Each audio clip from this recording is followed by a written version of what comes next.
Every night at exactly 3:33 a.m., someone called Ethan Walker's phone. The problem was, the calls came from his dead father. Ethan lived alone in an old house on the outskirts of Boston. After his father died 6 months earlier, Ethan inherited the property. The house was massive, quiet, and always cold no matter how high he turned the heat. People in town hated the place. They called it the Hollow House. But Ethan didn't believe in ghost stories.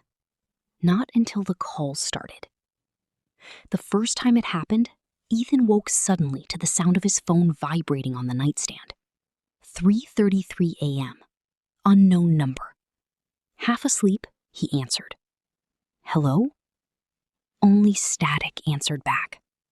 Then slowly, a voice whispered, Ethan. His blood turned cold. It sounded exactly like his father. Dad? The line went silent. Then came 3 loud knocks. Bang, bang, bang.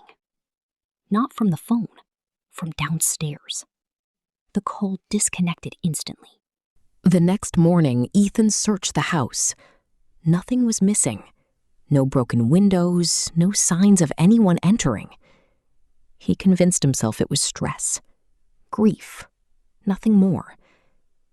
But the next night, 3:33 a.m. Unknown number. Ethan stared at the screen nervously before answering. Who is this? Heavy breathing echoed through the speaker. Then his father's voice whispered again. Don't go into the basement. The lights in Ethan's bedroom suddenly flickered. Then the call ended. At that exact moment, bang, bang, bang. 3 knocks from below. Ethan's heart pounded violently because there was only one place beneath the house, the basement.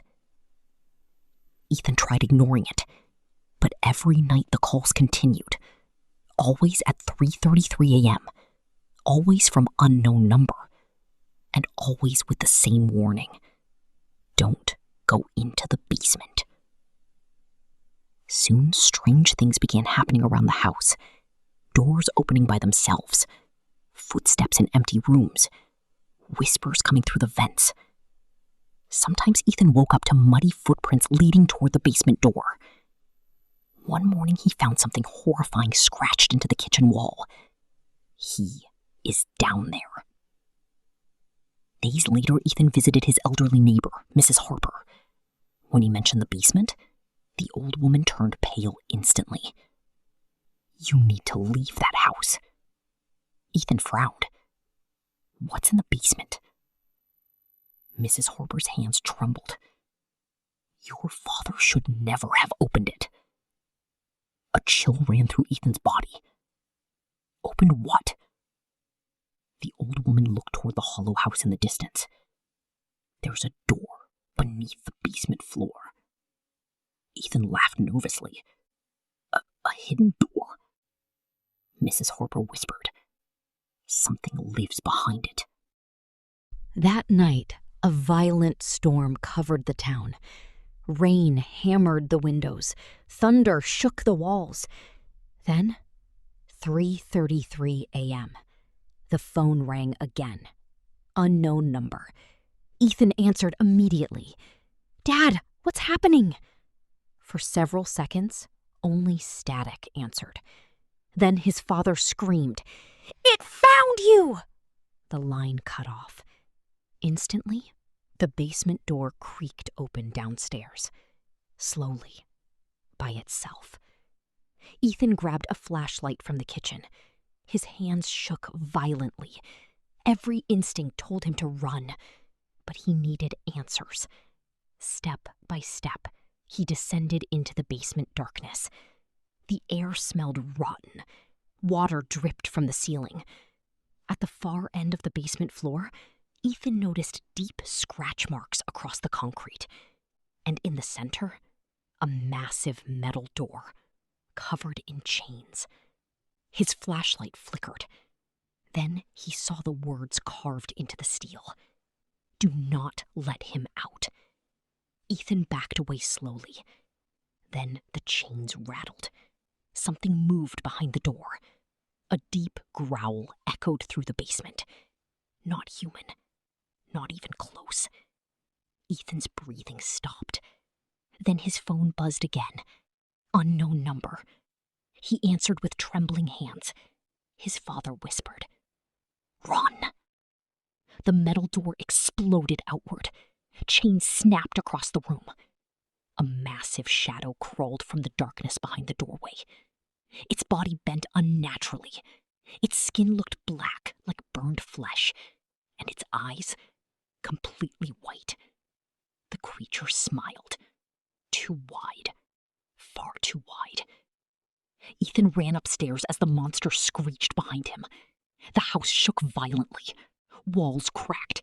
Lights exploded overhead. The creature crawled across the ceiling like a giant spider.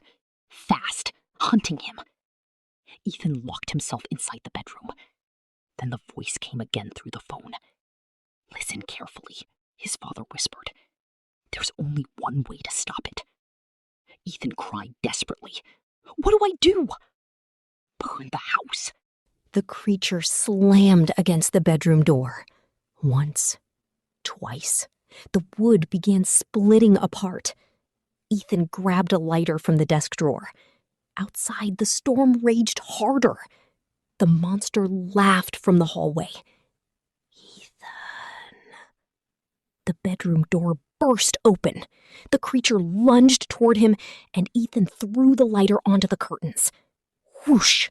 Flames exploded across the room instantly. The creature screamed in rage. The entire house caught fire within seconds. Ethan jumped through the bedroom window onto the wet grass outside. Breathing heavily, he watched the hollow house burn. Inside the flames, he saw the creature thrashing violently. Then suddenly, silence. The fire collapsed the entire house inward.